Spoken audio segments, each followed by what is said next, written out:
बंदो गुरुपद कंज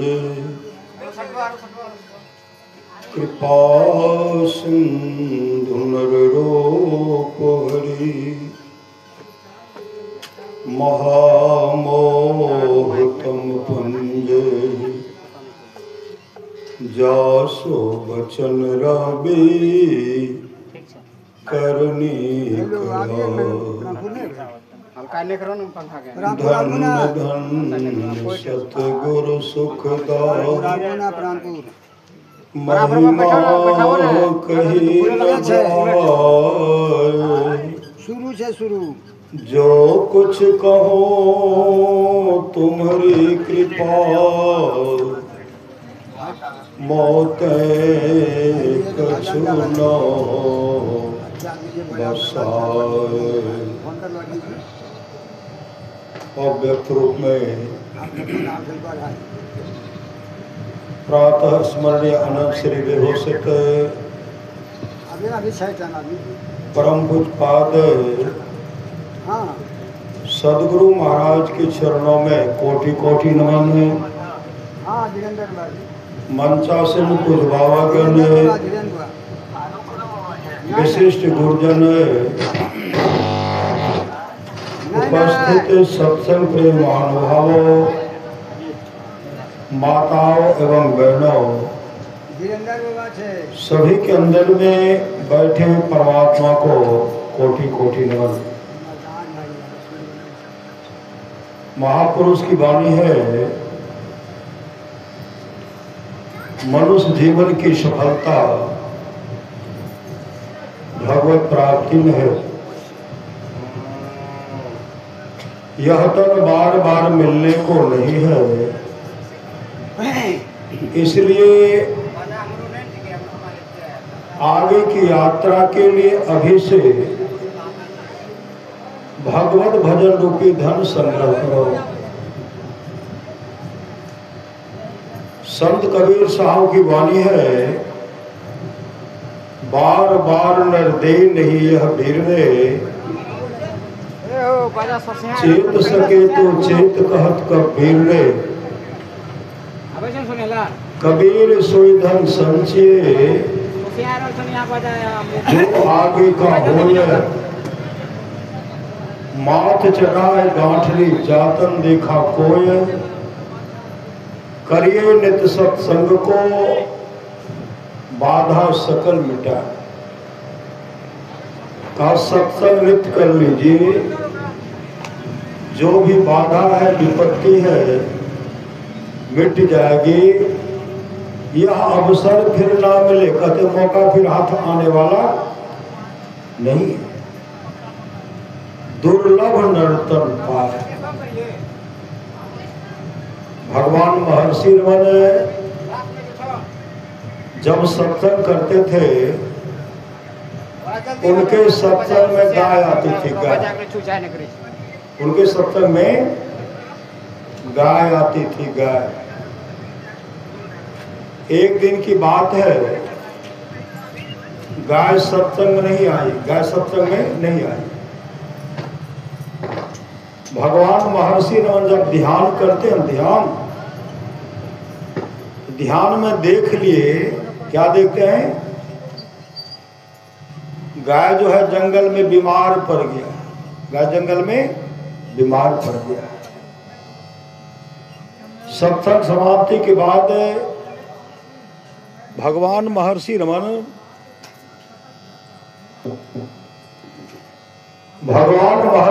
घनघोर जंगल को चल पड़े। जब घनघोर जंगल को ओर जाते हैं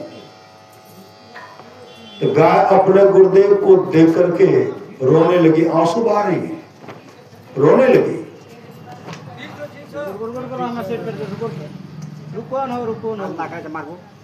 गाय अपने गुरुदेव को देख करके रोने लगी, आंसू बहा रही है।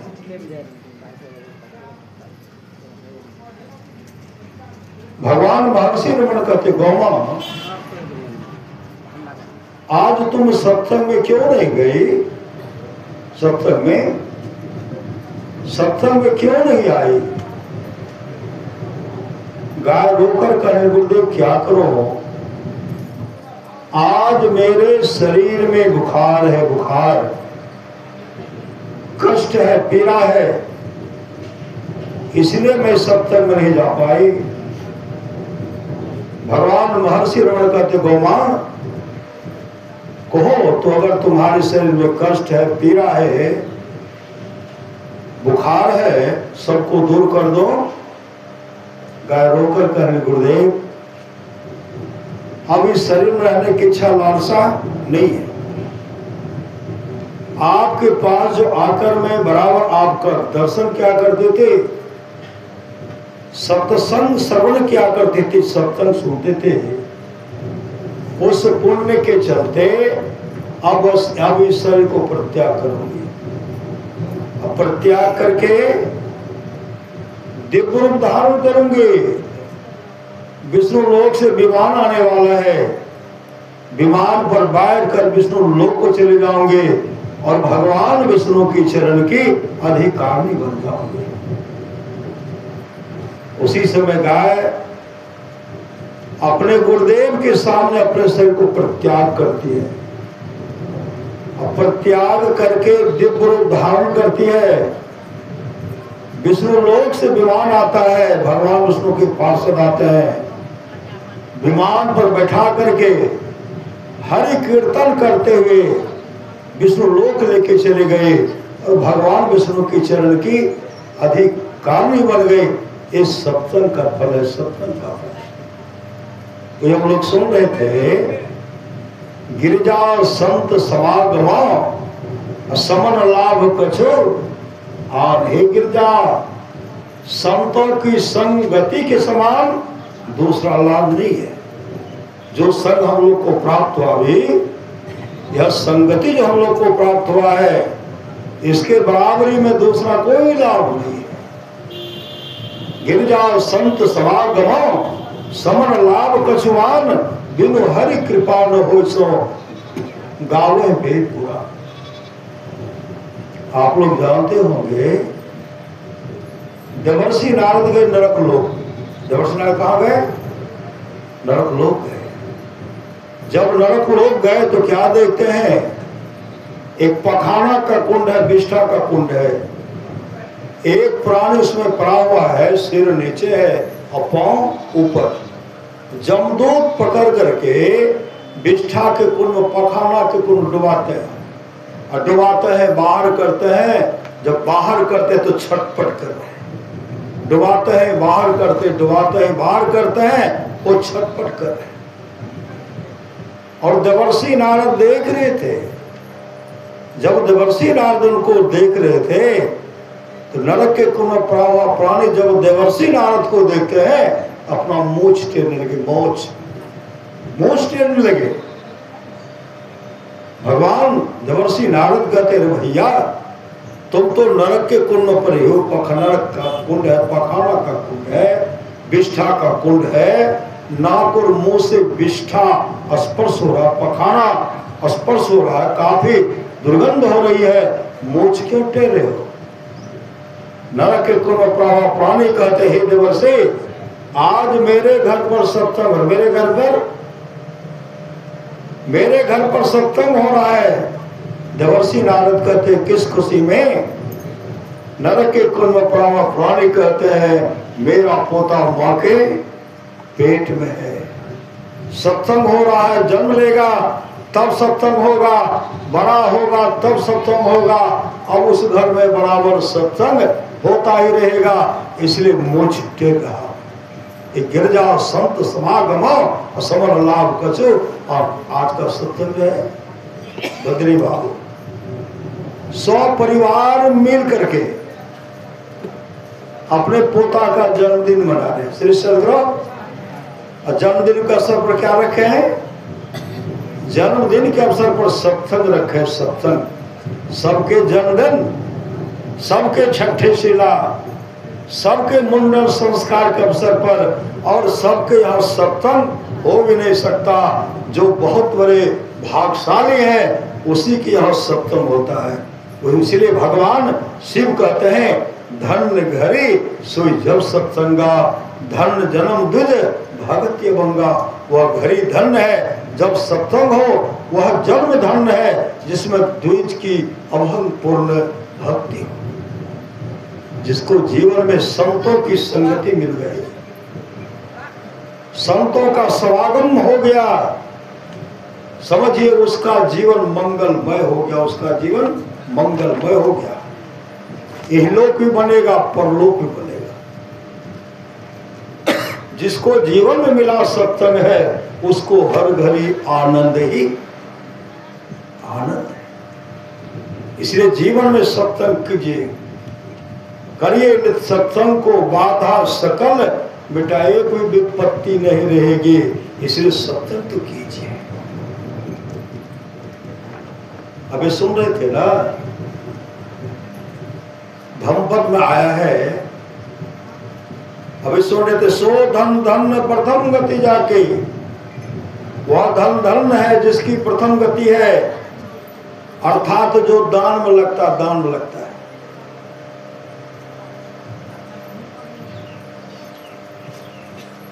महामौत गल्याण कहाँ गए? महामौत गल्याण गए, स्वर्गलोक चले गए। भगवान बुद्ध के बहुत ऐसे शिष्य थे जो आकाश में उड़ते थे,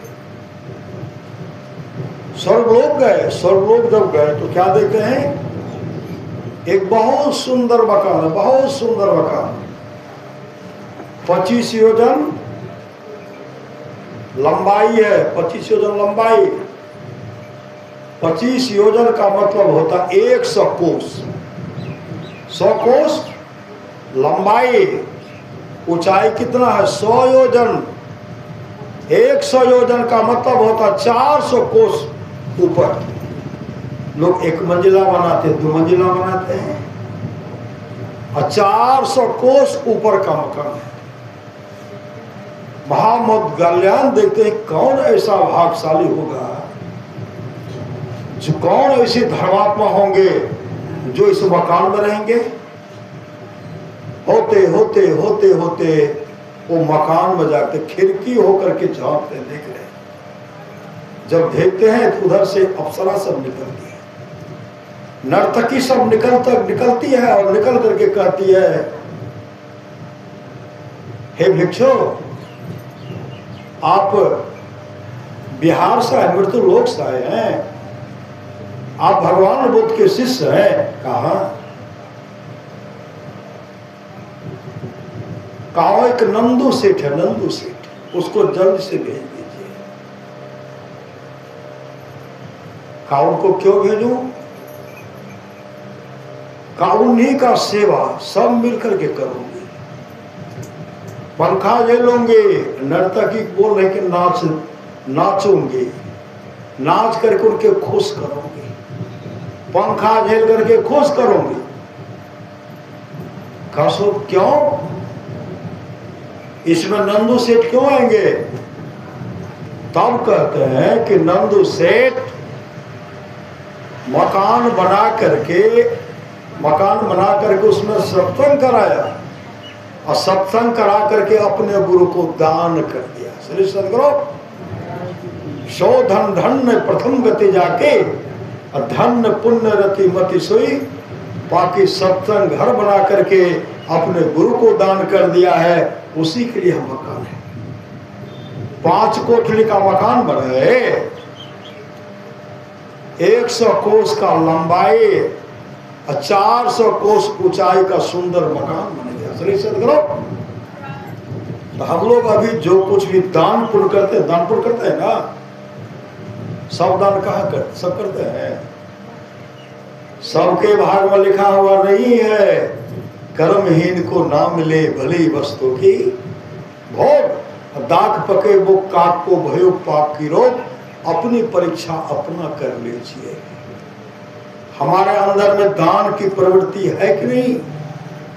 हम दयावान है कि नहीं? अपना परीक्षा अपना कर लीजिए। खा रहे हैं, कैसे कीजिएगा? रोटी बना रहे हैं, भोजन बना रहे हैं, इच्छा हो गया। कोई साधु महात्मा आते तो साधु महात्मा खिलाते। साधु महात्मा हर जगह उपलब्ध नहीं होगा, लेकिन घर में माता पिता तो है कि नहीं? माता पिता है, सास ससुर है, पति है।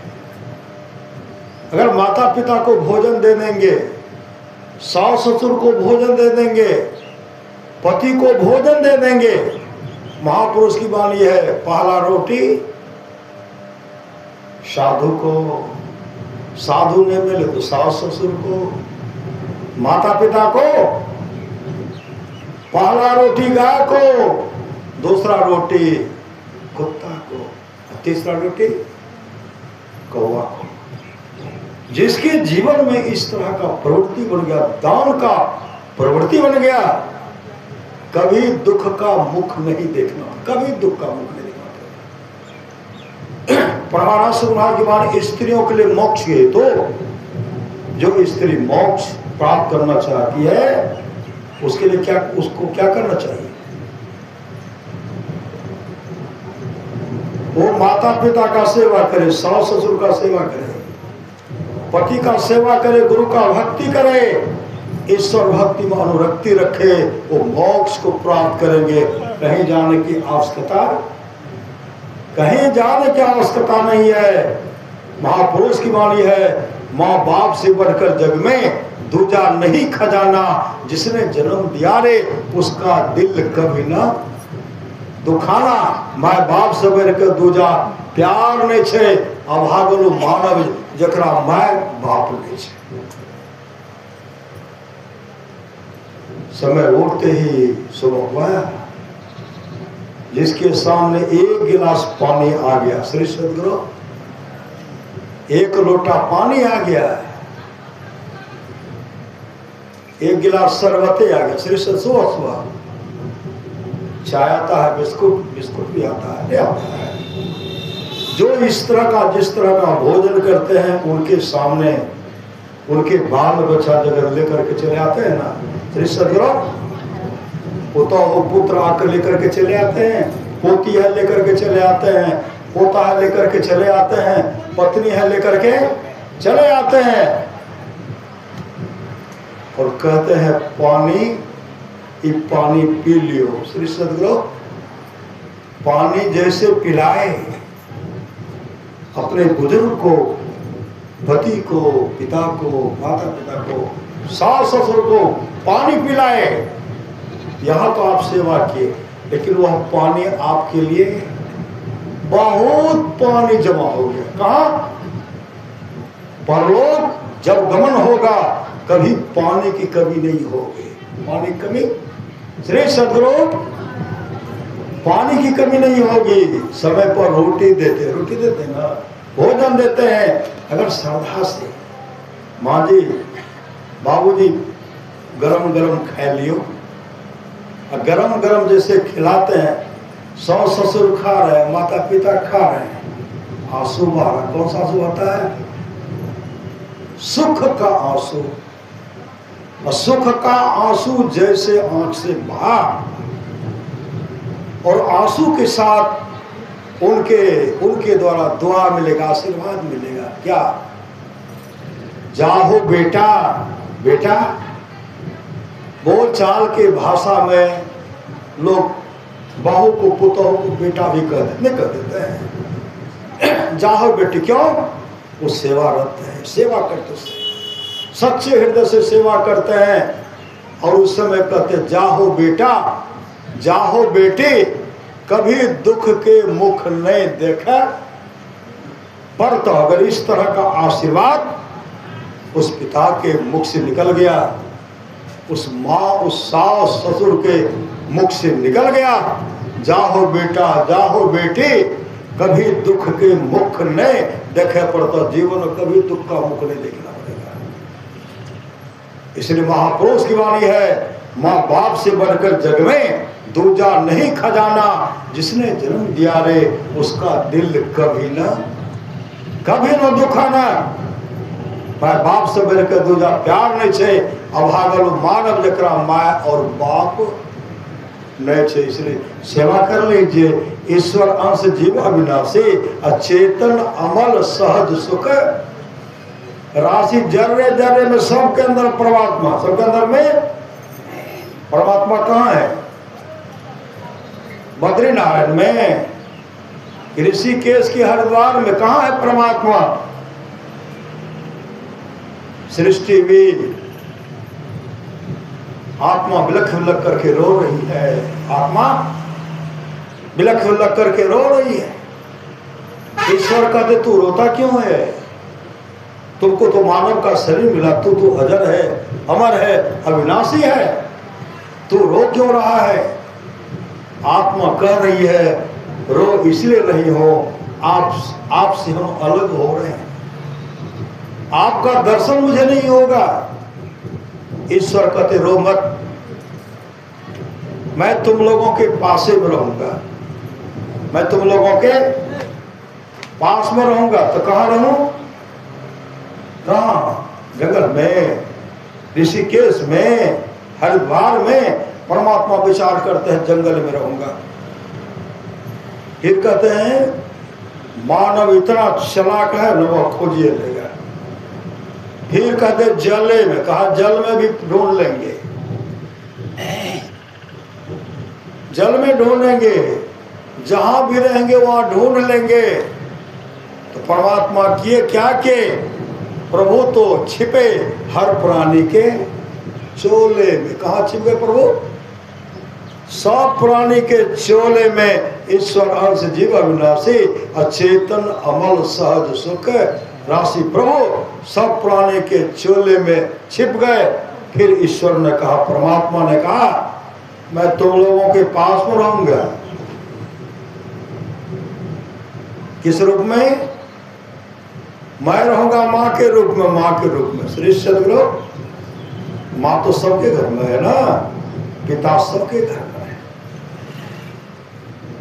जो माता पिता का सम्मान कर लेंगे, माता पिता खुश हो गए, उस पुत्र का जीवन मंगल मैं हो गया। कहीं कभी भी उनको दुख का मुख नहीं देखना पड़ेगा। इसके जीवन में सत्संग चाहिए।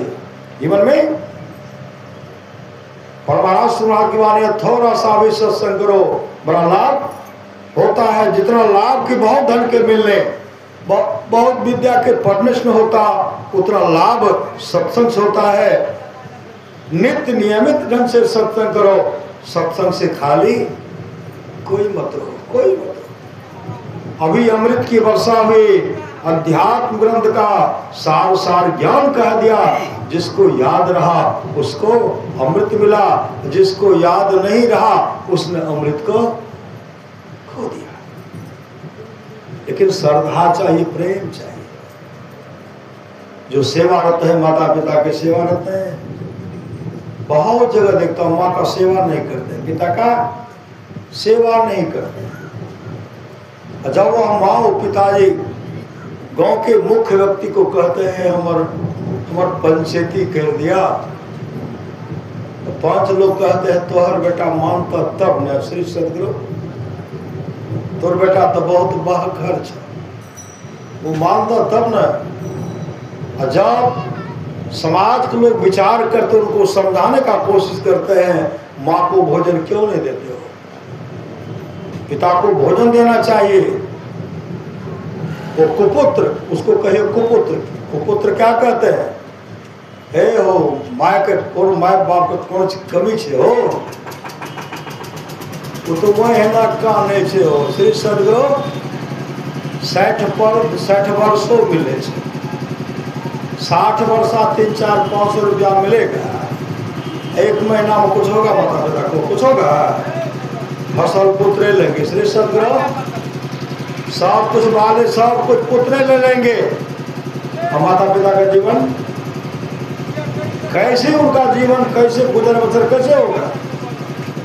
भगवान श्री राम वशिष्ठ, भगवान श्री राम और वशिष्ठ जी का संवाद है, जो वाणी विचार के द्वारा अपने पिताजी को खुश कर लेते हैं, अपने आहार भाव से। जो वाणी विचार के द्वारा अपने पिताजी को खुश कर लेते हैं, ब्रह्मा विष्णु महेश खुश हो जाते हैं। ब्रह्मा विष्णु, अगर पिताजी खुश हो गए ब्रह्मा विष्णु महेश खुश हो जाते हैं, पिताजी के खुश होने से ब्रह्मा जी खुश होंगे, सुंदर शरीर मिलेगा नहीं मिलेगा। भगवान विष्णु खुश होंगे, कभी जीवन में अन्न की कमी नहीं होगी। भगवान ब्रह्मा खुश हो जाएंगे, सुंदर तो शरीर मिलेगा ही। भगवान शिव खुश हो गए, शांति को प्राप्त करेंगे। ये तीनों देवता कब प्रसन्न होते हैं? जब पिता खुश हो जाते हैं। श्री सदगुरु पिता खुश हो जाते हैं। आप लोग जानते हो सच्ची घटना है। एक लड़का था, माँ को कई दिन से नींद नहीं आ रही थी, कई दिन से माँ को नींद नहीं आ रही। एकाएक वो माँ कहने लगी, बेटा मुझे पानी पिलाओ, पानी। लड़का दौड़ के गए पानी लाने के लिए, था सुपुत्र था। श्री सदगुरु दौड़ के गए पानी लाने के लिए। जब पानी लेकर के आते हैं तो माँ गहरी नींद में सो। माँ कहाँ? माँ गहरी नींद में सो गई। अब लड़का देखते हैं माँ को कई दिन से नींद नहीं आ रही थी। अगर माँ को उठाऊंगा फिर माँ सो पाएगी कि नहीं पाएगी।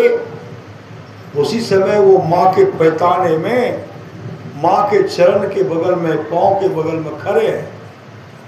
शाम से लेकर सुबह तक खड़े हो रहे हैं। श्री सदगुरु जब सुबह हुआ, माँ की आंख खोलती है, जब नींद टूटती है, देखते हैं पुत्र पैताने में खड़े हैं, पाँव के बगल में खड़े हैं।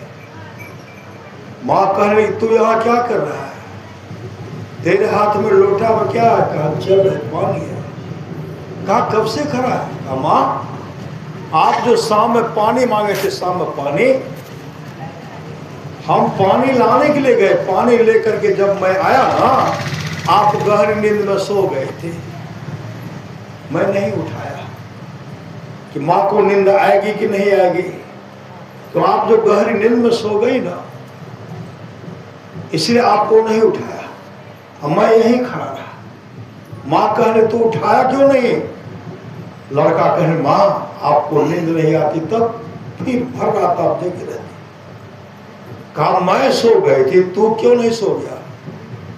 तू क्यों नहीं सोया? मुझे जवाब दो कि भर रात तुम क्यों जगा रहा? उस समय वो लड़का कहते माँ आप मेरे लिए 9 महीने तक जगी रहे। श्री सदगुरु जब बच्चा माँ के गर्भ में रहता है क्या होता है? माँ कब माँ उड़ती है, कब सोती है, कब भोजन करती, कोई ठिकाना है माँ का। जन्म लेने के बाद 1 वर्ष तक माँ सोती नहीं होती है। कहाँ बच्चा क्या करेगा, क्या रोएगा, क्या मांगेगा? 1 वर्ष तक।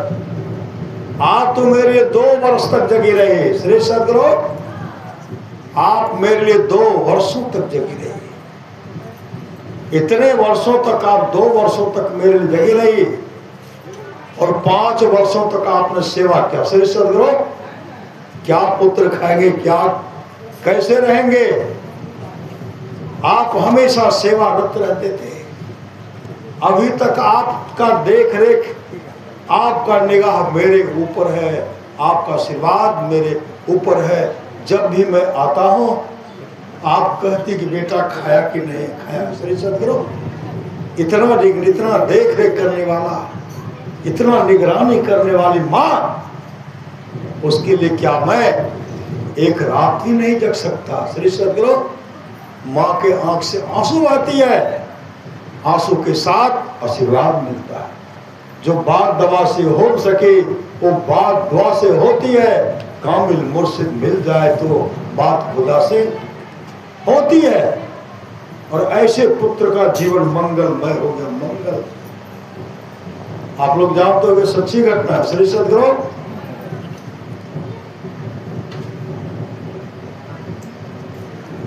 हसन बसर कहते। श्री सदगुरु हसन 2 भाई थे। हसन 2 भाई थे।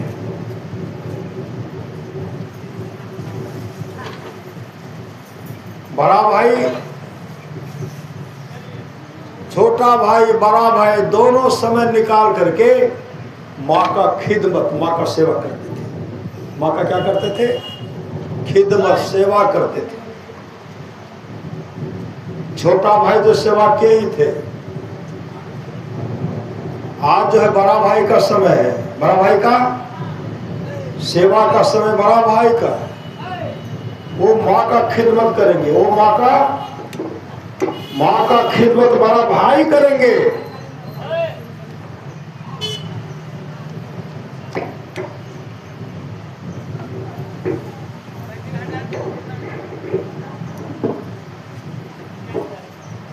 श्री सदगुरु, माँ का खिदमत का समय, सेवा का समय आज बड़ा भाई का है। बड़ा भाई क्या कहते हैं अपने छोटी भाई से? अरे मेरा मन करता आज नमाज पढ़ो, कुरान पढ़ो, मिलाद करो, आज मुझे ये काम करने के लिए दो, और तुम माँ का खिदमत, माँ का सेवा तुम ही करो।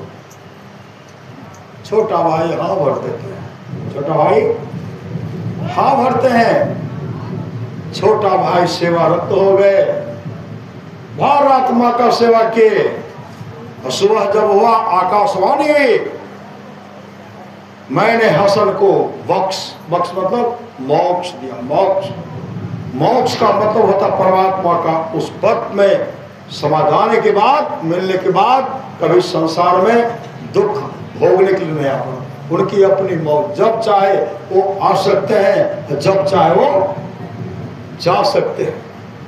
मैंने हसन को बख्श मतलब मोक्ष दिया, जाओ मैंने तुमको बख्शा, मैंने तुमको माफ कर दिया। ये आवाज सबके कान में गूंजा। बड़ा भाई कहते हैं मिलाद हम किए, नमाज हम पढ़े, कुरान भर रात हम पढ़े, और हमको कहते जाओ मैंने तुमको माफ कर दिया। हसन को मोक्ष दिया गया। वो तो खुद माँ का सेवा किए ना, वो क्या उनको मोक्ष मिला। आकाशवाणी हुई, जो माँ का खिदमत करता, माँ का सेवा करता है, वह मेरा सेवा करता है। वह माँ का मेरा, जो माँ का सेवा करता है वह मेरा सेवा करता है। भगवान श्री राम क्या करते थे? प्रातः काल उठ के रमना था। माता पिता गुरु ना, वे माता जो परमात्मा थे, सुबह मुड़ते थे अपने माता पिता और गुरु को प्रणाम करते थे। वही भगवान श्री राम कहते जो वाणी विचार के द्वारा अपने वशिष्ठ जी के संवाद में दोनों आपस में विचार करते हैं, जो वाणी विचार के द्वारा अपने पिताजी को प्रसन्न कर लेते हैं, ब्रह्मा विष्णु महेश खुश हो जाते हैं। जो वाणी विचार के द्वारा अपने माँ को प्रसन्न कर लेते हैं, अगर माँ खुश हो गई, लक्ष्मी सरस्वती पार्वती जी खुश हो जाती है। जो भाई भाई में प्रेम से रहते हैं, तमाम देवता खुश हो जाते हैं। भाई में प्रेम से रहे, भाई भाई में प्रेम, जहाँ सुमति तहाँ संपत्ति। नाना, जो भाई भाई में प्रेम से रहते हैं, तमाम देवता मतलब 33 कोटि देवता प्रसन्न हो जाते हैं। जो गोतनी में प्रेम से रह रही हैं, तमाम देवियां खुश हो जाती हैं। जो गुरु को प्रसन्न कर लेते हैं, विश्व ब्रह्मांड में जितने ऋषि मुनि हैं सब खुश हो जाते हैं। कहीं जाने का आवश्यकता है? बिनु गुरु भव निधि तरे न कोई, जो बिरंची शंकर सम कोई कभी सुन एते। गिरजा संत समागमा समन लाभ कछुआन, बिनु हरि कृपा न हो सो गावे वेद। महामोदगाल्य जब उस दृश्य को देखे, अप्सरा ने कहा नंदू सेठ को जल्द से भेज दीजिएगा। महामोदगल्यान जब भगवान बुद्ध के पास आए, कहते भंते थोड़ा सा भी दान, इसका बहुत बड़ा फल मिलता है। भगवान बुद्ध कहते हैं महामोदगल्यान, जब तुम खुद देख करके आए हो, नंदू सेठ ने मकान बना करके सत्संग मंदिर के रूप में गुरु को दान कर दिया। उसके लिए 100 कोस लंबाई और 400 कोस ऊंचाई का मकान बनकर के तैयार है। उसमें रहेगा नंदू सेठ ही। जब तुम देख कर गया है, मुझसे क्या पूछते हो? सो धन धन प्रथम, अभी सुने थे ना, सो धन धन प्रथम गति जाकी, वह धन धन है जिसकी प्रथम गति है, अर्थात जो दान में लगता है। अभी आप लोग क्या दान कर रहे हैं? अभी आप लोग दान कर रहे हैं। क्या दान कर रहे हैं? जो आए श्रद्धा से गुरुदेव को क्या चढ़ाए? फूल चढ़ाने चढ़ाए, गुरुदेव को श्रद्धा से फूल चढ़ाए और बैठ करके आप समय दान दे रहे हैं। श्री सद्गुरु, आप तमाम समय दान दे रहे हैं, समय भी दे रहे हैं और स्वसारूपी पूंजी भी दान में लगा रहे हैं। बैठ करके नाम का सुन, क्या भीतर में क्या जप रहे हैं? श्री सद्गुरु, जो भजन भेद लिया मंत्र जप रहे ना, मंत्र जपिए, कभी छोड़िए नहीं। मंत्र जपिए, राम है सुमिरिए, गाइए राम है संतत सुनिए राम गुण है, ग्राम है गुरुदेव की वाणी है, गुरु धन्य है, गुरु धन्य है, गुरु धन्य है दाता दयाल, दया करे अवगुण हरे, दे टाल भव जंजाल, सब मिल को हो जब के रहो जी, बने रहो खुशहाल, हरदम रटो कबहू न हटो, तो ही छेड़ेगा न काल। कहते काल भी छेड़खानी नहीं करेंगे, इसलिए मंत्र को जपते रहिए। मंत्र को मानव जप, मानव ध्यान और दृष्टि योग की क्रिया करते रहिए। सुरत राखो जहां कृपा निधाना।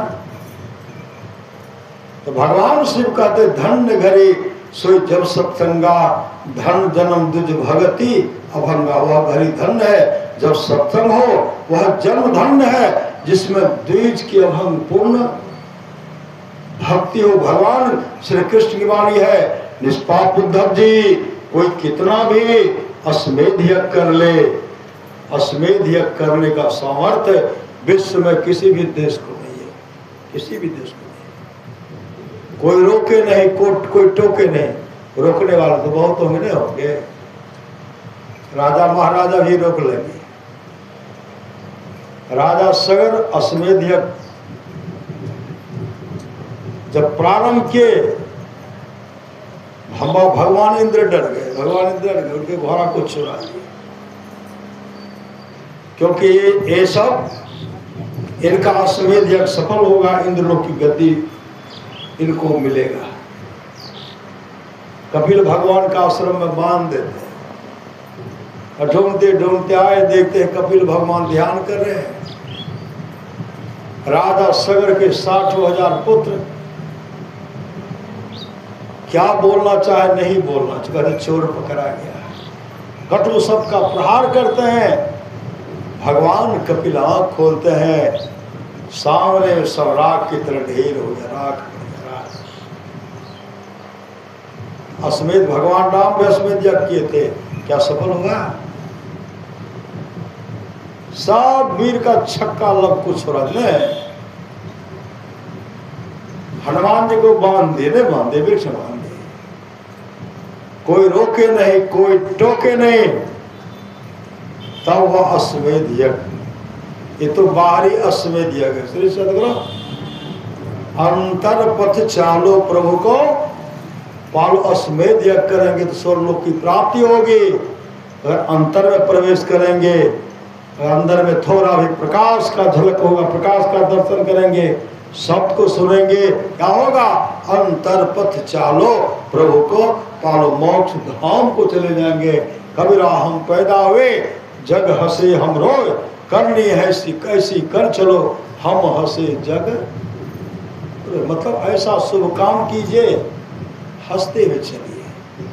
अभी जो हम लोग सत्संग कर रहे हैं, आप लोग जानते होंगे, भगवान बुद्ध के समय की बात है। एक ब्राह्मणी अपने इकलौता पुत्र को लेकर के आए। ब्राह्मणी जब भगवान बुद्ध को प्रणाम करते हैं तो भगवान बुद्ध उनको आशीर्वाद देते हैं। किनको? माता पिता को। बच्चा जब प्रणाम करते भगवान बुद्ध चुप हो गए। ब्राह्मणी प्रणाम करता आशीर्वाद देते हैं। ब्राह्मण कुमार जो 5 वर्ष का था, जब प्रणाम करते हैं भगवान बुद्ध चुप हो गए, कुछ नहीं बोले। आनंद कहते भंते ब्राह्मणी आपको प्रणाम के ताप उनको आशीर्वाद दिए। एक ब्राह्मण कुमार जब आपको प्रणाम के ताप कुछ नहीं बोले, भगवान इनको आशीर्वाद तो दीजिए। भगवान बुद्ध कहते आनंद। श्री सदगुरु भगवान बुद्ध कहते आनंद, मैं इसे क्या आशीर्वाद दूं? एक ब्राह्मण कुमार मात्र 7 दिन जीवित रहेगा, मात्र 7 दिन जीवित रहेगा। इतना सुनते ही ब्राह्मण ब्राह्मणी रोने लगे। ब्राह्मण ब्राह्मणी जब रोने लगे, भगवान आनंद कहते हैं भंते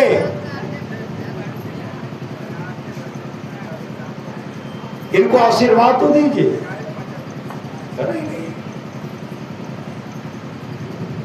एक ब्राह्मण कुमार मात्र 7 दिन जीवित रहेंगे।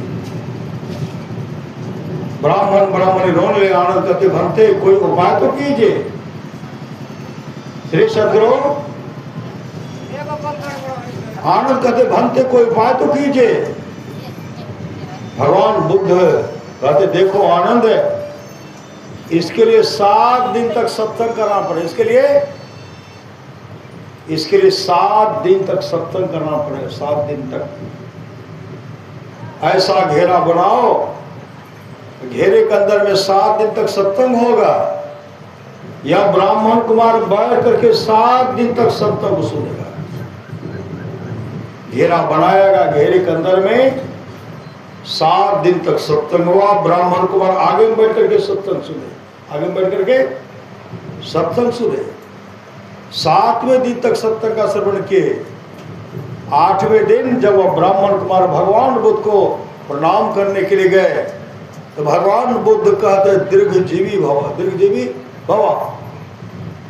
आनंद कहते भंते जो ब्राह्मण कुमार मात्र 7 दिन बीत रहने वाला था और 7 दिन तक जो सत्संग का श्रवण किए और आपको जब प्रणाम के ताप उनको आशीर्वाद दिए दीर्घजीवी भव, भगवान यह ब्राह्मण कुमार कितने वर्ष बीत रहेगा? भगवान बुद्ध कहते हैं 120 वर्ष। 120 वर्ष यह सुनने का फल है, सत्संग सुनने का फल है। इसलिए जीवन में करिए नित्य सत्संग को, बाधा सकल मिटा, यह अवसर फिर ना मिले, दुर्लभ नर्तन पाए। 120 वर्ष की लंबी उम्र प्राप्त करके भगवान बुद्ध की सानिध्य में रह करके भजन भेद लेकर के मुस्तैदी के साथ ध्यान भजन किए और ब्राह्मण कुमार 120 वर्ष तक जीवित रहे और वो मोक्ष को प्राप्त किए। मोक्ष तो ये भगवान श्री राम कहते हैं साधन धाम मोक्ष कर द्वारा पाए बोल दिलाते बोल साधन धाम मोक्ष कर द्वारा पाए परलोक समारा सो परतर दुख पावे सिर धुनि धुनि पछताए काले कर्मेश्वर ही मिथ्या दोष लगे। अभी जब लोग सत्संग कर रहे हैं, सत्संग इस जगह का इतना बड़ा महत्व है, इतना बड़ा महत्व है ना इस जगह।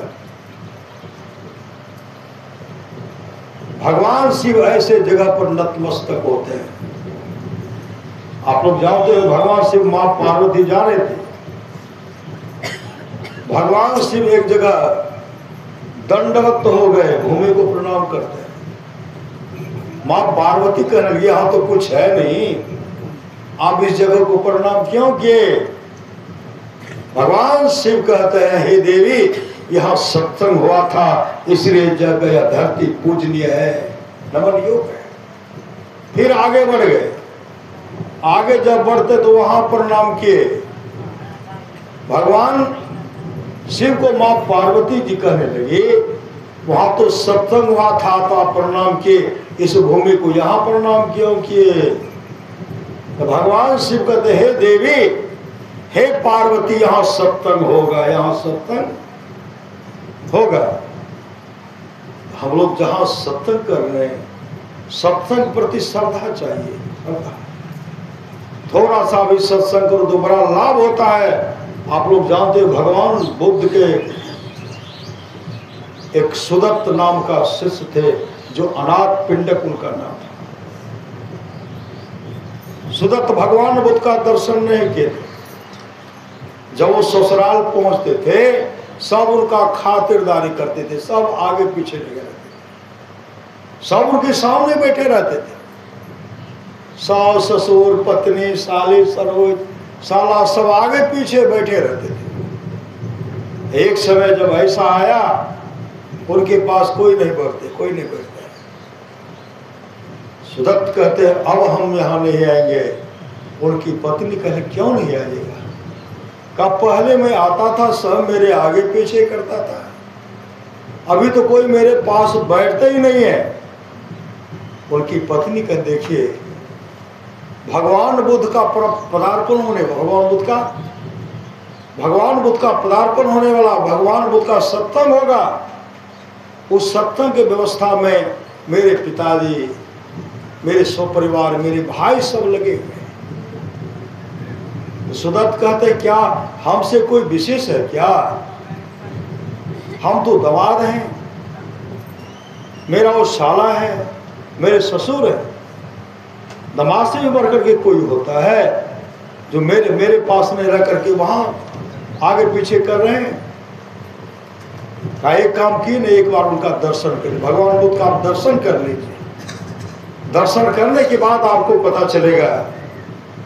सुदत्त कहते अपने पत्नी से जब आप कह रही हैं तो मैं उनके पास जाऊंगा, लेकिन बिना मेरा परिचय दिए हुए, मेरा कोई परिचय नहीं देंगे, हम परिचय नहीं देंगे, लेकिन वो उनके मुख से निकलेगा आइए सुदत्त जी, आइए सुदत्त जी, तब मैं उनको मानूंगा को पहुंचे हुए संत सदगुरु है। और दूसरी बात क्या है, बिना कहे हमको सत्संग का समय दे दे, बिना कहे हमको सत्संग का समय दे, और सत्संग का समय वही निर्धारित करे। जब ये कह देंगे तो मैं मानूंगा कि पहुंचे हुए संत सदगुरु है। जैसे भगवान बुद्ध के पास पहुंचे, भगवान बुद्ध सिंहासन पर विराजमान है और सुदत्त बहुत दूर है, उसी समय भगवान बुद्ध कहते आइए सुदत्त जी, आइए सुदत्त जी, आइए सुदत्त जी। गए और कहते आप अमुक महीने में अमुक तारीख को सत्संग करवाइए। उसी समय वो भगवान बुद्ध के चरण में झुक गए। एक सामर्थवान सदगुरु हैं, और वो सत्संग का समय जब लिए, और सत्संग का समय लेकर के जब व्यवस्था करने लगे, उतनी सुंदर जमीन, समतल भूमि उनके पास में नहीं था। भगवान बुद्ध ने कहा समतल भूमि चाहिए, समतल भूमि।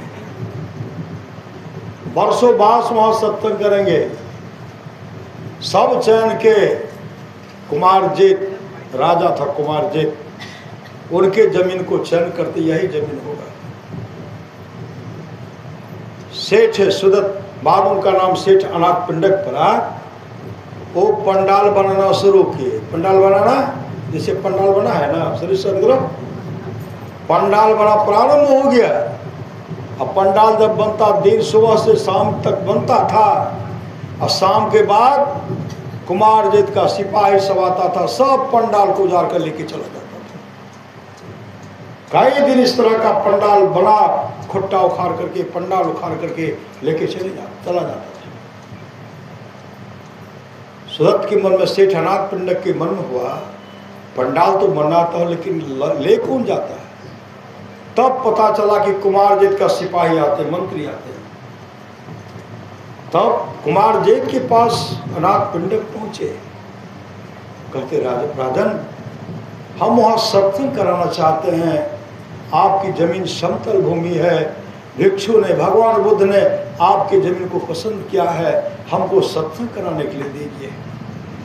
कुमारजेत कहते जितनी जमीन तुम लेना चाहते हो, जितनी जमीन पर तुम सत्संग कराना चाहते हो, उतनी जमीन पर सोना का सिक्का, सोना का जेवर होता है ना, क्या ना, सोना का सिक्का बिछाना पड़ेगा, सोना का सिक्का बिछाना पड़ेगा। सत्संग के बाद सोना का मोहर मेरा होगा, सोना मेरा होगा, जमीन भी मेरा हो जाएगा। अगर इसमें कराना चाहते तो करा लो। सुदत्त सेठ अनाथ पिंडक कहते ठीक है। जब पंडाल में सोना बिछाना शुरू किए ना, 30 एकड़ जमीन बिछाए। 30 एकड़, कितना सोना था उनके पास में? 30 एकड़ जमीन में सोना बिछाए। बिछा करके जब सत्संग प्रारंभ हुआ तो कुमार जेठ को भी निमंत्रण दे कि आप भी सत्संग में आए, भगवान बुद्ध का प्रवचन सुने। बहुत दिनों तक सत्संग चला। कुमार जेठ भी सुने, तमाम सुने। श्री सद्गुरु तमाम इस सत्संग का श्रवण किए, सत्संग को सुने। जब सत्संग समाप्त हो गया, कई दिन तक चला सत्संग, श्री सद्गुरु उसी समय सत्संग समाप्त हो गया। सेठ अनाथ पिंडक कहते, राजन आप सोना ले जाइए और जमीन भी अपना ले जाइए। सोना का ढेर है, सोना का ढेर है। कुमार जेठ के जीवन में सत्संग का इतना असर हुआ, कुमार जेठ ने कहा नो जमीन चाहिए नो सोना चाहिए, नो जमीन चाहिए नो जमीन चाहिए नो सोना चाहिए। सेठनाथ पिंडक कहते हैं जो मैंने सोना दान कर दिया है वो हम वापस नहीं ले सकते। कुमार जेठ कहते हैं जो मैंने भगवान को दान कर दिया है, मैं जमीन भी दान कर दिया, सोना भी दान कर दिया, अब मुझे वापस नहीं चाहिए। उनके जीवन में इतना असर हुआ। सेठनाथ पिंडक भगवान बुद्ध के पास गए। अब बनते कुमार जेठ तो न सोना लेना चाहते न जमीन लेना चाहते हैं, क्या किया जाए? मन में उफान विचार हुआ। अब हंते एक काम किया जाए, और जो सोना का सिक्का है 30 एकड़ जमीन में सुंदर सत्संग मंदिर बना दिया जाए। और सुंदर सत्संग मंदिर बनाया गया।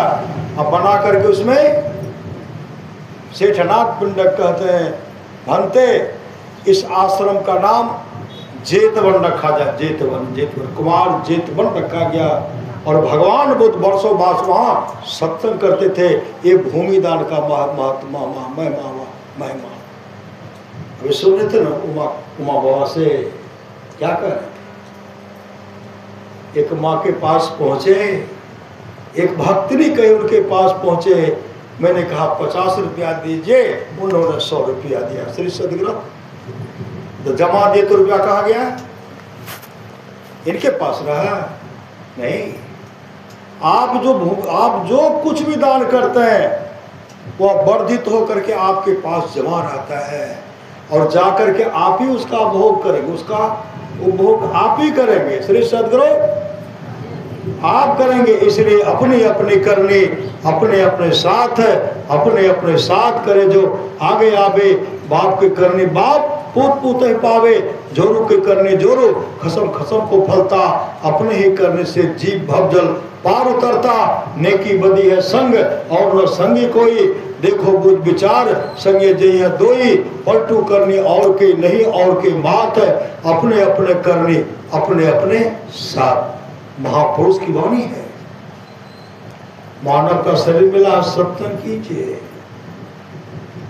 अपने जीवन के बार को संत सद्गुरु के हवाले कीजिए। स्वर्ग की चाहना मत कीजिए। श्री सद्गुरु स्वर्ग की चाहना, मोक्ष तक को भी त्याग देते हैं ना, वही असली सत्संग है। श्री सद्गुरु आप तो त्यागेंगे लेकिन मोक्ष तो मिलेगा ही। स्वर्ग की कामना नहीं हो, यहां से जाएंगे शुभ काम करेंगे, विशाल स्वर्ग के सुख को भोगेंगे, कतिया भी कामना मत कीजिए।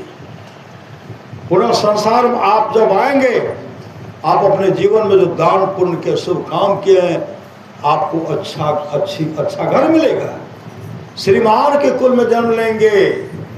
कौन? जो अपने जीवन के बार को संत सद्गुरु के हवाले करेंगे। भक्ति बीज बीज से नहीं, जो जुग जाए अनंत, ऊंच नीच घर जन्म ले, तो संत को संत श्रीमान के कुल में जन्म लेंगे। वो भक्ति करेंगे, संसार के सुख को भोगते हुए एक न एक दिन वो मोक्ष को मतलब निर्वाण को प्राप्त करेंगे। कभी दुख का मुख देखने के लिए नहीं आना पड़ेगा। इसलिए परमानस महाराज कहते हैं थोड़ा सा भी सत्संग करो बड़ा लाभ होता। किनको लाभ हुआ? थोड़ा सा भी सत्संग के किनको लाभ हुआ? धुंधकारी प्रेत बन गया, धुंधकारी प्रेत बन गया था, दुराचारी था, दुरात्मा था, माँ का सेवा नहीं की, पिता का सेवा नहीं किए, दुराचारी था, लंपट था, प्रेत योनि को प्राप्त हो गए। जब गौ कर रहा है वापस आए, जब ध्यान भजन कर रहे हैं तो प्रेत के रूप में आते हैं, भैंसा के रूप में आते, शरीर में आग लगा हुआ है, भैया मुझे बचाओ, भैया मुझे बचाओ। आवाज तो धुंधकारी का है। गौकर कहते कौन हो जी? काम धुंधकारी है। कहा तुम्हारी गति है, तुम्हारी ये हालत। कहा भैया हम प्रेत बन गए हैं, मेरा कल्याण कर दीजिए। तो क्या कल्याण करके क्या करना पड़ेगा? कहा भैया मेरे लिए भागवत कथा, मेरे लिए सत्संग करवा दीजिए। भगवान शिव कहते धन्य घड़ी सोई जब सत्संग है। 7 दिन तक सत्संग का आयोजन रखा गया। जैसे सत्संग प्रारंभ हुआ, प्रेत होता बहुत चलाक। श्री सदगुरु श्रीमद् भागवत महापुराण को पढ़िए,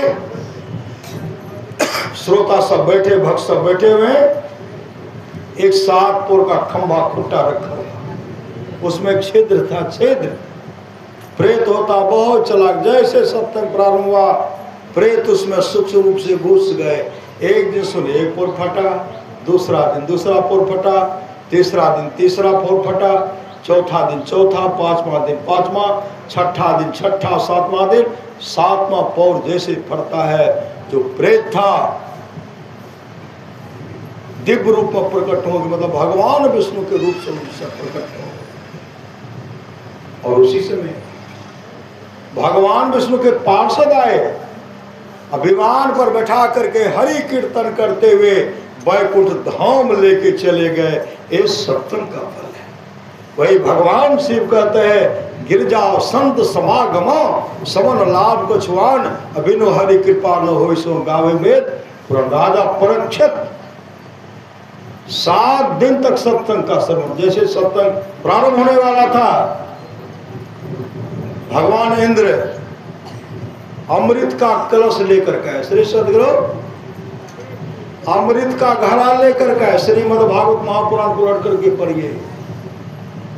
देवता सब उनके साथ में, सुखदेव मुनि के सामने अमृत का कलश रख करके कहते हैं ऋषिवर हम अमृत लाए, अमृत।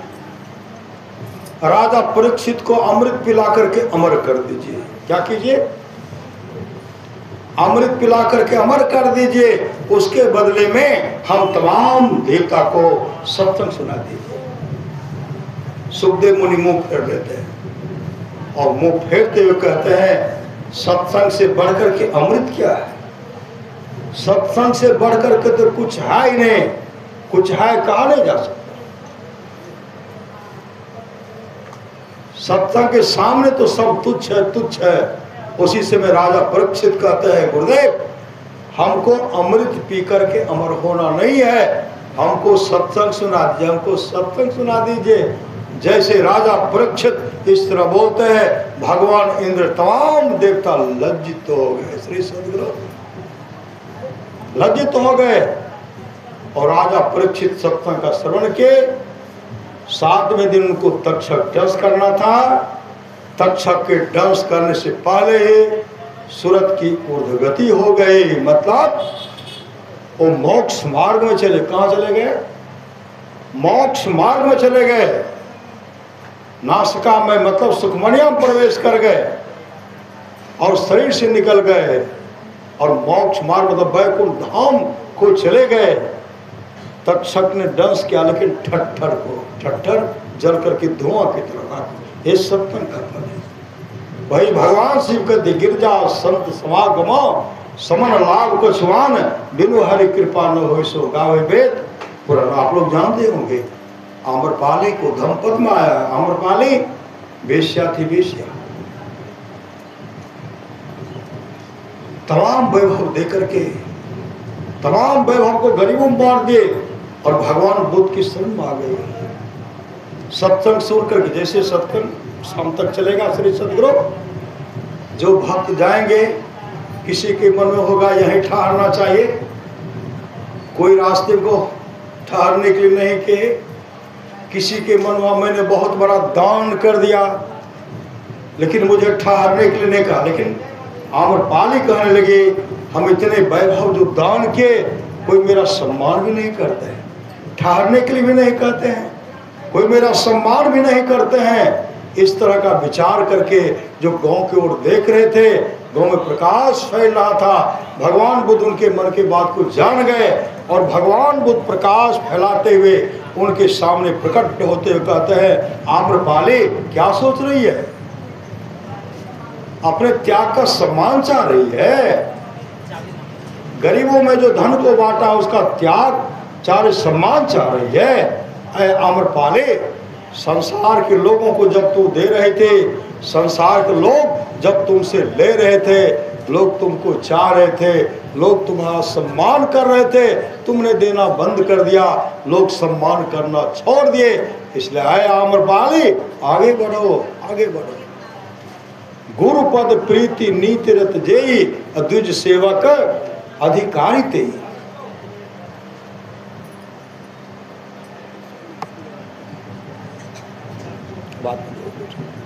श्री सदगुरु,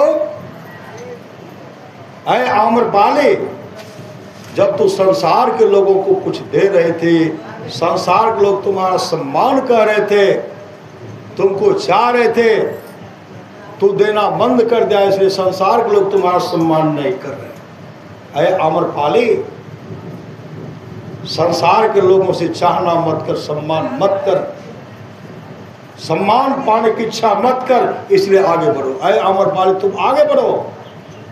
जैसे आगे बढ़ती घनघोर जंगल को उड़ जाती है, नदी के किनारे में नदी की धारा कल कल करके बह रही है, पक्षी सब चहचहा रहे हैं, मंद मंद हवा बह रही है और पूर्णिमा का दिन है, पूर्णिमा का दिन है। भगवान बुद्ध कहते हैं, आम्रपाली बैठो, यहीं बैठ करके ध्यान करो। ध्यान बैठ गए, ध्यान बैठ के समाधि लग गए। श्री सदगुरु समाधि लग गए। आज आम्रपाली शाम में जो बैठी, रात हो गया, सुबह हो गया, सूर्य उदय हो गया, लेकिन आम्रपाली ध्यानस्थ मग्न बैठे। आम्रपाली का मुखाकृति चमक रहा, मुखमंडल चमक रहा है। आंख जब खोलते हैं मुखाकृति मुखमंडल चमक रहा है। आज आम्रपाली मोक्ष को प्राप्त की, मोक्ष। इसलिए सो धन धन्य प्रथम गति जाके धन्य पुण्य रत मति सोई बाकी, मतलब वह जन्म धन्य है जिसमें द्विज की अवंपूर्ण भक्ति है। वह धन धन है जिसकी प्रथम गति अर्थात जो दान में लगता है, तमाम धन को ठुकराए और आम्रपाली मोक्ष को प्राप्त, मोक्ष। इसलिए गुरुपद प्रीति नीति रत जेई, द्विज सेवक अधिकारी ते। राम है सुमिरिये गाइए राम है, संतत सुनिए राम गुण ग्राम। आप लोग जानते हो कि सच्ची घटना है। आप लोग जानते हो कि नरोत्तम को,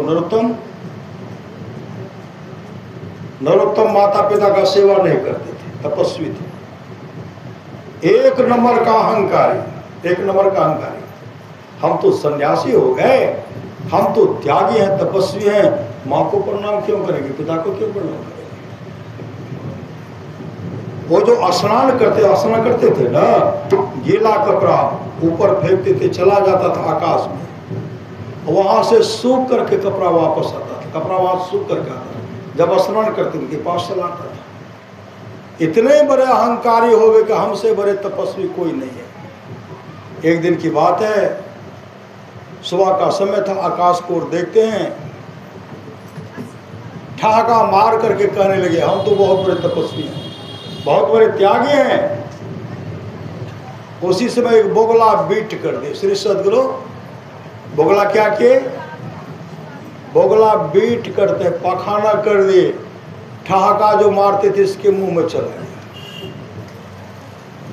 बोगला को श्राप दे दिए, बोगला जल करके राख होकर आ रहा है, विष्ठा भी मुख में गया और राख भी मुंह में गया। श्री सदगुरु और दूसरे दिन जब स्नान करने लगे, स्नान करके कपड़ा फेंकते हैं तो कपड़ा ऊपर जाता ही नहीं। अब कपड़ा ऊपर नहीं जा रहा, मतलब उनका तपस्या जो था समाप्त हो गया, पुण्य था समाप्त हो गया। आकाशवाणी है कि मैं जो इतना बड़ा त्यागी तपस्या तपस्वी था, मेरा कपड़ा ऊपर क्यों नहीं जाता? मेरे प्रश्न का उत्तर आकाशवाणी भी, ऐ नरोत्तम, तुम इस प्रश्न का उत्तर अगर जानना चाहते हो तो मूक चंडाल के पास, मूक चंडाल के पास जाओ। मूक चंडाल कौन था? मूक चंडाल के पास जाओ। जैसे मूक चंडाल के पास जाते हैं तो मूक चंडाल का घर अधर्म है, मतलब घर में कोई खंभा खुट्टा नहीं है, घर में कोई खंभा कुपरे में टांगा हुआ घर।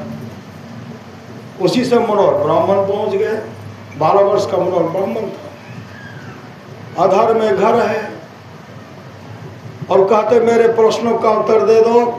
तो मुख चंडाल क्या करे? तो उस समय अपने पिताजी को स्नान करा रहे थे, अपने पिताजी को, मुख चंडाल अपने पिताजी को स्नान करा रहे थे। कहते मेरे प्रश्नों का उत्तर दे दो। मुख चंडाल कहते हे ब्राह्मण देवता, अभी मैं पिताजी को स्नान करा रहा हूँ, मेरे लिए पिताजी ही सर्वोपरि है, मेरे लिए पिता ही ब्रह्मा है, विष्णु है, महेश है, मेरे लिए पिताजी, मेरे पिता ही परमात्मा है। अभी मैं पिताजी का भरपूर स्नान कराऊंगा, उसके बाद माँ को स्नान कराऊंगा। जब माता पिता स्नान कर लेंगे तो वो संध्या का ध्यान करेंगे, और ध्यान करने के बाद हम माता पिता को भोजन करेंगे। अब माता पिता को भोजन करा करके जब माता पिता विश्राम करेंगे, उनके चरण को हम सहलाएंगे। श्री सद्गुरु, उनके चरण को सहलाएंगे।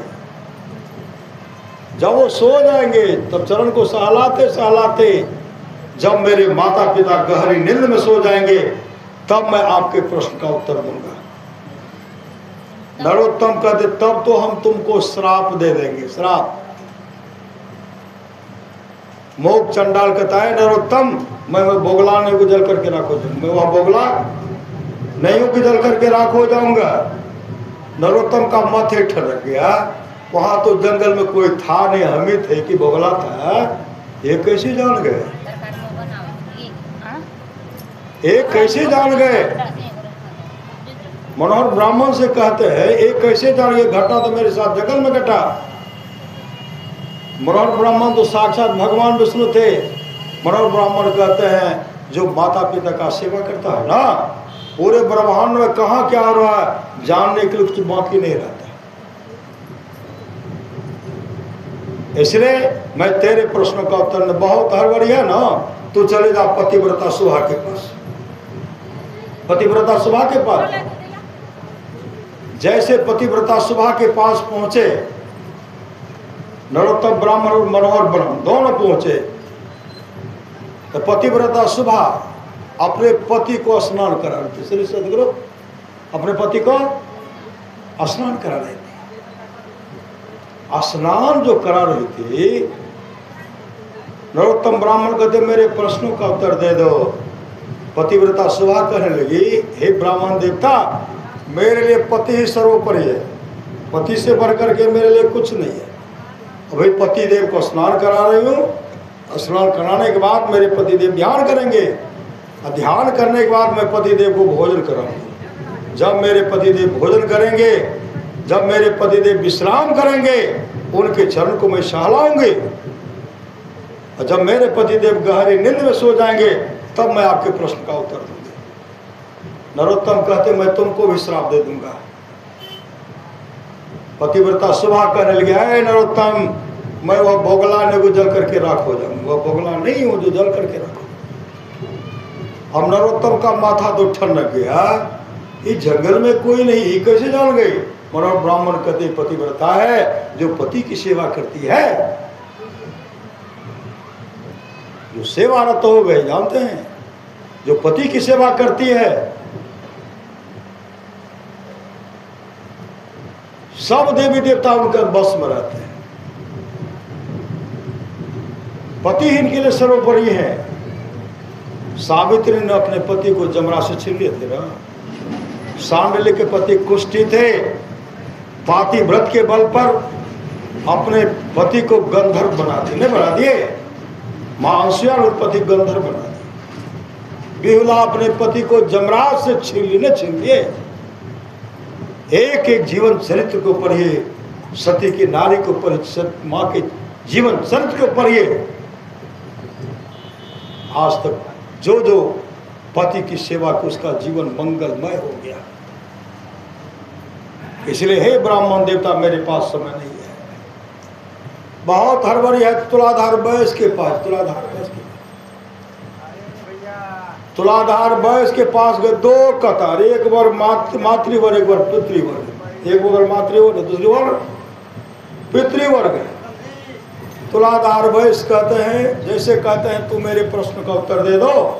तुलाधार वयस कहते हैं इनके फेरे में हमको नहीं पड़ना है, इनके फेरे में नहीं पड़ना है। तुलाधार वयस कहते हैं ब्राह्मण देवता, देखिए मेरे पास एक मातृवर्ग है, एक पितृवर्ग है,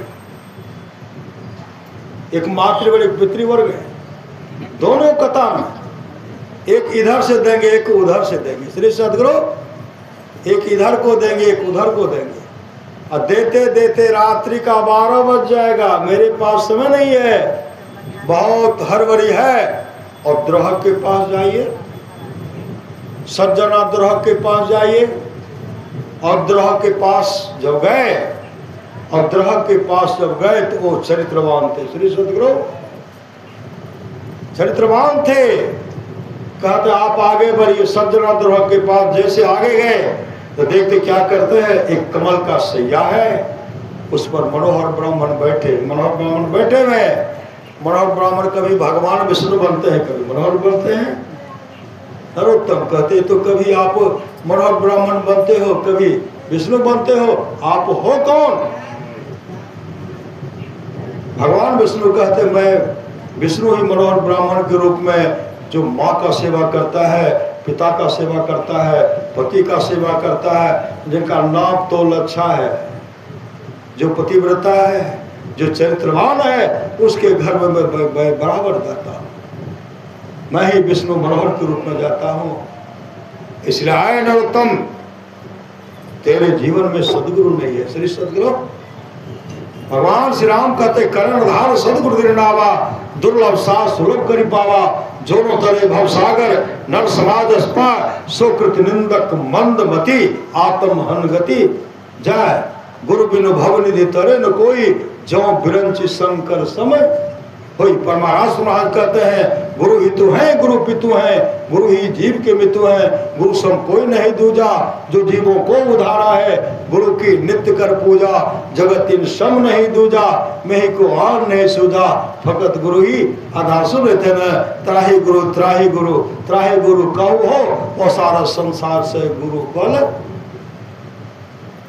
तरु हो। आय नरोत्तम, तू माता पिता का सेवा नहीं करता है, और तेरे जीवन में गुरु नहीं है। इसलिए भजन भेद लेकर के, दीक्षा लेकर के माता पिता का सेवा करो। श्री सदगुरु भोजन बना करके माता पिता को खिलाओ। जब भोजन बना करके जीवन में भजन भेद लेकर के जब घर पर जाओगे तो माता पिता को प्रणाम करना, प्रत्येक दिन प्रणाम करना, माता पिता का सेवा करना, माता पिता को भोजन करना। तेरे जीवन में अगर इस तरह का व्यवहार है तब तो ठीक है, नहीं तो नरक में दुख भोगना पड़ेगा। अब तुम पुनः मेरा दर्शन नहीं कर सकते। जाओ भजन भेद लेकर के माता पिता का सेवा करो। वही नरोत्तम ब्राह्मण संत सदगुरु के पास गए, भजन भेद लिए, भजन भेद लेकर के, दीक्षा लेकर के घर आए तो माँ को प्रणाम करते, पिता को प्रणाम करते हैं। जो माता पिता को प्रणाम नहीं करते थे, पिताजी खुश हो गए, माँ खुश हो गए। क्या सेवा करते थे? माँ को क्या चाहिए? श्री सदगुरु माँ बाप के की चाहिए? अब तो डॉक्टरों कहे छे कि भात नहीं खाओ, श्री सदगुरु सूखी रोटी, गीली साग और दूध मिलते बड़का भाग। अगर माता पिता को रोटी दाल सब्जी मिल गया, दूध गरम गरम मिल गया, श्री सदगुरु बड़का भाग, किनका भाग? सेवा करने वाला का बड़का भाग। दूध मिले तो बड़का भाग। आए, प्रणाम करते हैं, प्रणाम करके जाने का समय था, गर्म पानी करते हैं, गर्म पानी से माँ को स्नान करते, पिता को स्नान करते हैं। वो माता पिता सुबह रहे श्री सदगुरु कहते रहे हमारे पुत्र का ज्ञान कते चल गए श्री सदगुरु। हे भगवान हमारे पुत्र के यहाँ तरह के ज्ञान सब दिन बनल रही हो, हमारे सेवा करे श्री सदगुरु। भरपूर सेवा किए, गर्म पानी से स्नान कराना था। जाने के समय में माता पिता ध्यान करते थे, भोजन कराते थे, चरण सहला रहे, चरण सहलाते सहलाते जब गहरी नींद में सो जाते थे, मोह नरोत्तम ब्राह्मण भी अपने माता पिता के चरणों में अपने माथा को रख देते थे। नाम का स्मरण कर रहे, राम है सुमेरिये गाइए राम। उनका प्रत्येक दिन का दिनचर्या हो गया। गर्मी के समय में पंखा झेल देते, पंखा झेल देते, माँ के सेवा में सेवारत हो गए श्री सदगुरु। कब हो कि दीन दयाल की भनक पड़ेगी कान, एक न एक दिन उनके जीवन में माता पिता जब तक रहे भरपूर सेवा के, माता पिता संसार सर्व से सेवारत हो गए और नरोत्तम ब्राह्मण मोक्ष को प्राप्त के मोक्ष। इसलिए माँ बाप से बढ़कर जग में दूजा नहीं खजाना, जिसने जन्म दिया रे उसका दिल कभी न दुखना भी जते जमीन से वो में कर हिस्सा आए थे। उमा बाबा कहते कि महेश्वर बाबा कहते कि गोपाल बाबा कहते कि जोगिंदर बाबू के बाबू से उनकर केकर हिस्सा है श्री सदगुरु। और जोगिंदर बाबू के पिताजी के उनका बाबूजी के पास धन से केकर रहते केकरो दत्त है श्री सदगुरु, केकरो दत्त है। माता पिता ऐसे बहुत बड़े देवता मान देता है, बिना मांगे सब केकर बेटे बेटे पुतो श्री सदगुरु। बहु मत बनिए, सुंदर बहु बनिए, नहीं मुंह से निकल जाए जा हो बेटी, जे ससुर के मुंह से निकले पुतो के जा हो बेटी, तोरा कहियो दुख के मुख नहीं देखे पड़ता। और पिता के आंख से आंसू बह गया, जा हो बेटा, जा हो बेटी, ससुर के मुख से कभी दुख के मुख नहीं देख, कभी दुख का मुख नहीं देखना पड़ेगा। इसलिए हर बात को भूलो, भले माँ बाप को मत भूलना, उपकार इनके लाखों है, इस बात को मत मतलब ऐसे देवता बिना मांगले कर रहते बेटे बेटी कहते श्री सदगुरु। तो संत महात्मा लोग कहते हैं कुछ हिस्सा अपने लिए भी नहीं रखते हैं, वही हिस्सा आप अपना कर रहे हैं श्री सदगुरु। जो सत्संग करवा रहे हैं, जीवन में दान पुण्य कर रहे हैं, वह आपके हिस्सा में जमा होगा श्री सदगुरु। आपके हिस्सा में जमा होगा, आपको इसी का मिलेगा। राजा श्वेत जीवन में दान नहीं किए थे, श्रीमद् भागवत महापुराण को लड़कर के पढ़िए, जीवन दान नहीं किए थे। उनका जब शरीर छूटा, ब्रह्मलोक की प्राप्ति हो गए, जब भूख प्यास वहां सताने लगे, ब्रह्मा जी से कहते भगवान जोरों की भूख प्यास लग रही है। ब्रह्मा जी कहते आपने दान नहीं किया है। कहा महाराज भोजन का, भोजन क्या कुछ दान करते तब तो मिलता। आपके लिए भोजन का व्यवस्था हम कर दिए हैं, सरोवर के किनारे में आपका तरोताजा लाश रखा, उनको खाइए। जोरों की भूख लगी, आए खाए, और खा करके सोचते से सटा देंगे, और सट जाएगा तो फिर दूसरे दिन नहीं खाना पड़ेगा। और दूसरे दिन आते थे, एक बित्ता और बढ़ जाता था। अब खा रहे, एक बित्ता बढ़ रहा। ब्रह्मा जी से कहते भगवान वह तो सटता ही नहीं है, वह सड़ता ही नहीं है, वह कब तक खाना पड़ेगा।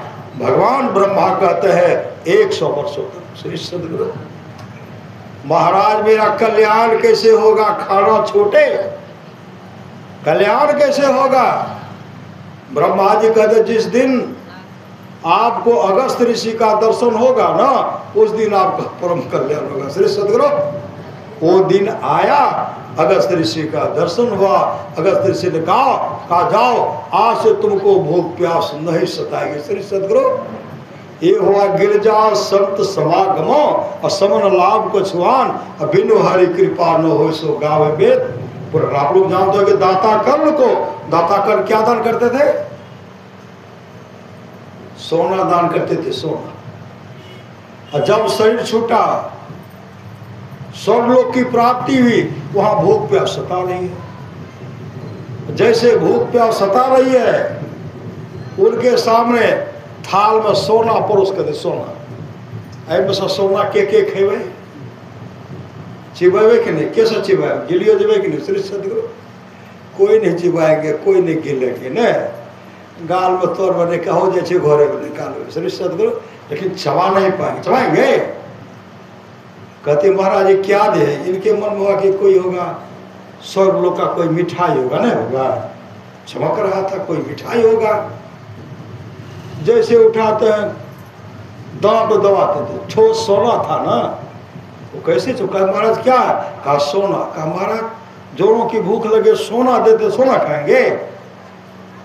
वहां कहते आप जीवन में सोने दान किए, अन्न दान करते, तब न अन्न मिलता। भूख प्यासे छटता रहे, तब वो धर्मराज से कहते महाराज मुझे मौका दीजिए, मौका दीजिए, मृत्यु लोक में जा करके मैं भंडारा करूंगा, दान करूंगा। तब धर्मराज उनको 15 दिन का मौका दिए, श्री सदगुरु 15 दिन का मौका दिए। तो मौका देते यहाँ आकर के भंडारा किए, अन्नदान करवा रहे, भंडारा करवा रहे, भंडारा किए।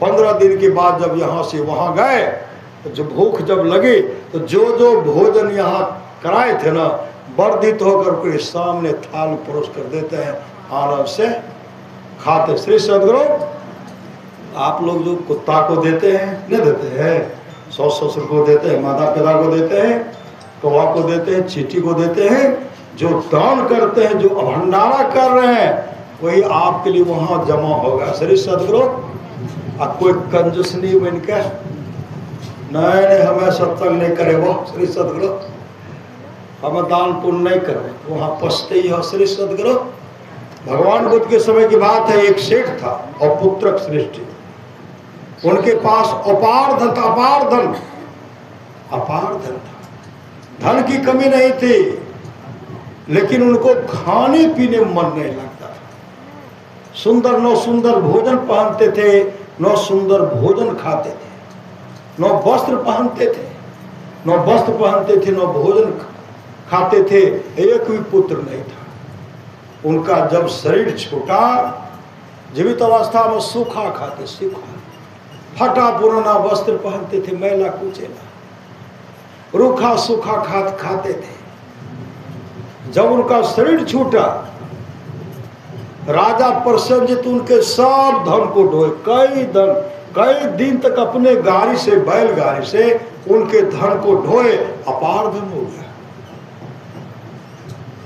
राजा प्रसेनजित भगवान बुद्ध के पास गए, भगवान बुद्ध से कहते बनते, और पुत्रक श्रेष्ठी के पास इतना धन था, और इतना धन रहने के बावजूद भी वो उनको खाने पीने मन नहीं लगता था, वो खाते पीते नहीं थे, नो वस्त्र पहनते थे, नो एक भी पुत्र था।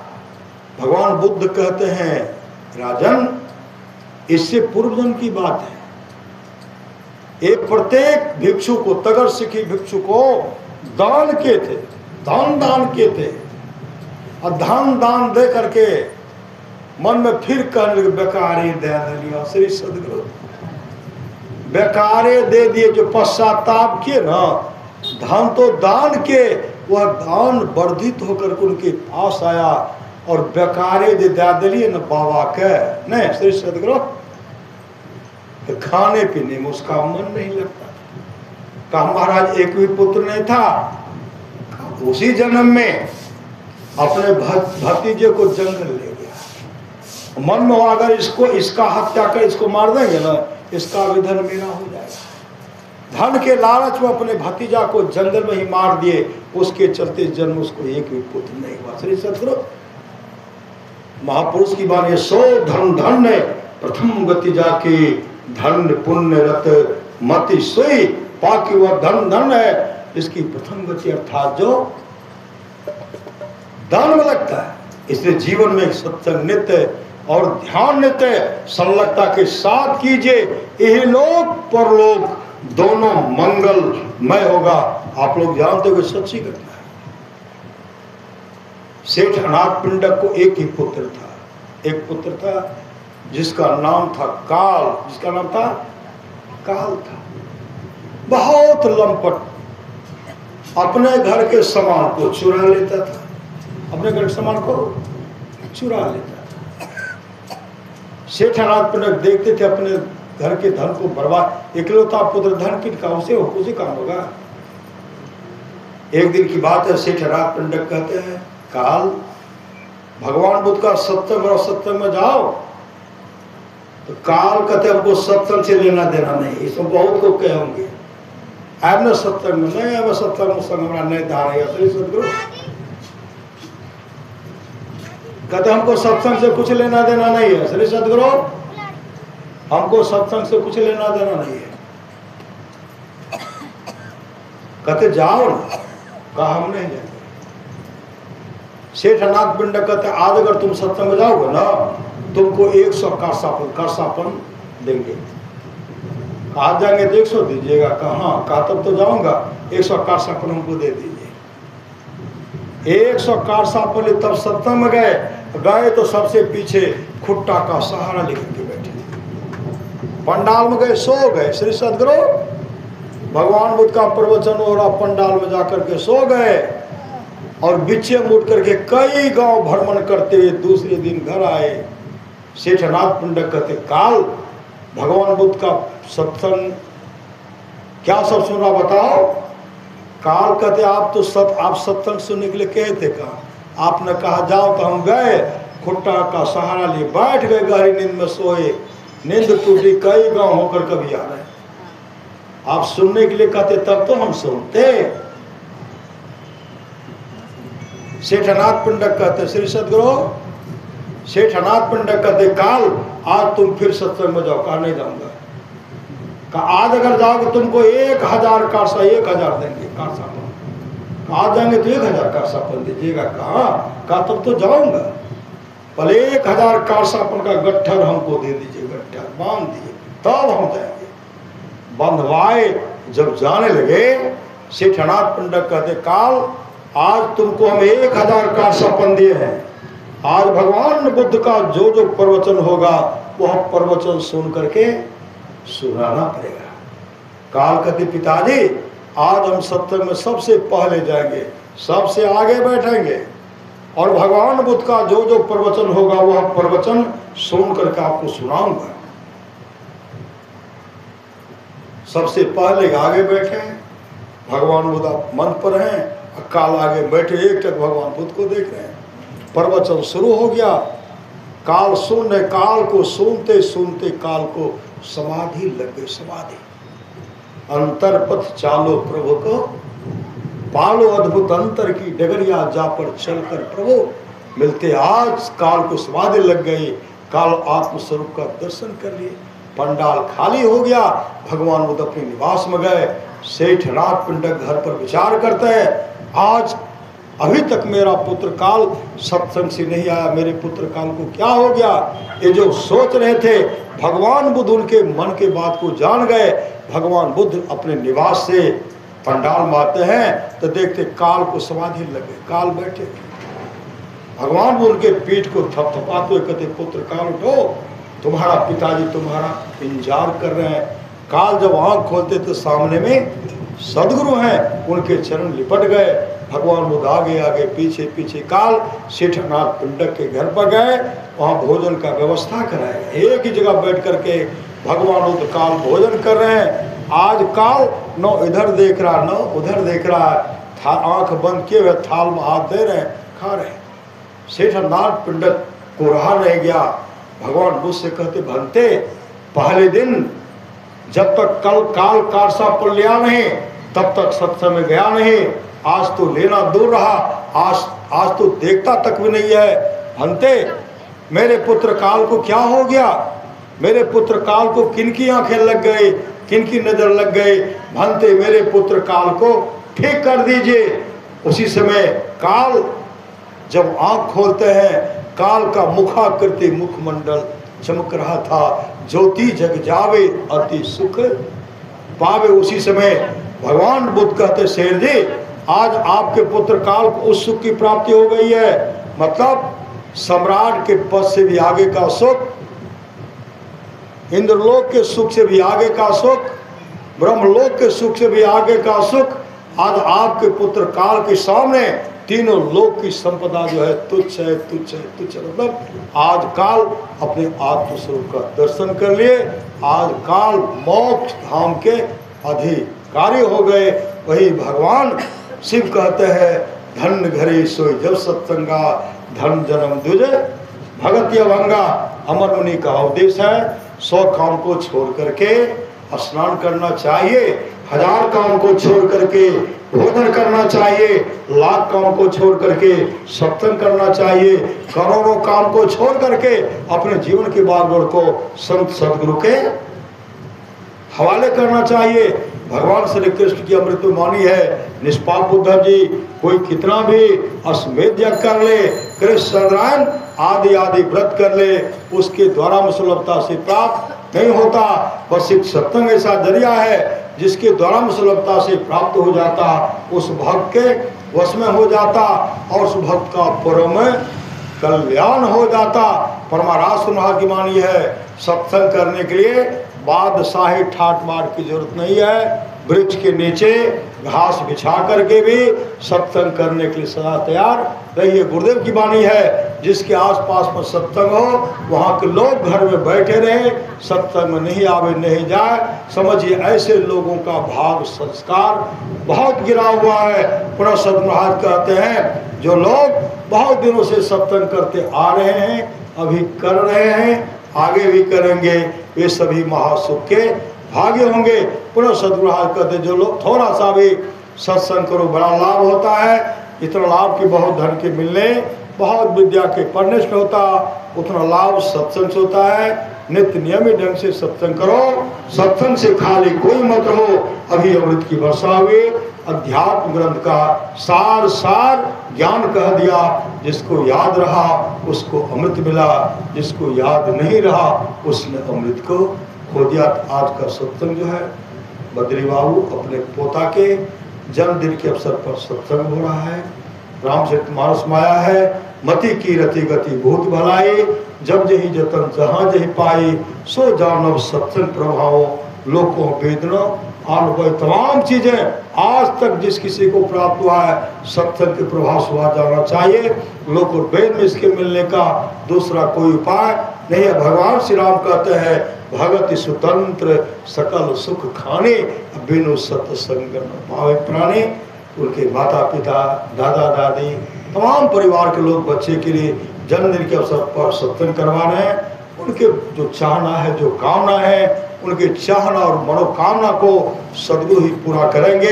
ये तमाम भक्त जो आए हैं उनका भी मनोकामना को गुरुदेव ही पूरा करेंगे। बच्चे का जीवन मंगलमय हो, आप तमाम का जीवन मंगलमय हो, यही सद्गुरु महाराज से प्रार्थना है। बोलिए प्रेम से श्री सद्गुरु महाराज की जय।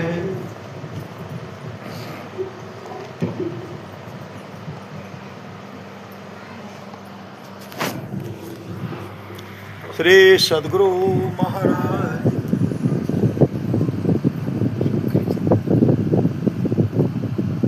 श्री सद्गुरु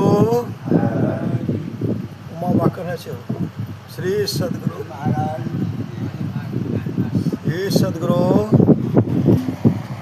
बोलिए श्री सद्गुरु महाराज महाराज बहुत सब शब्द सुने हैं,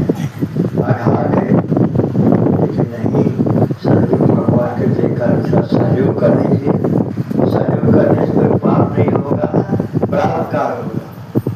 जिसके नाम पर क्या क्या है जो गा रहे हैं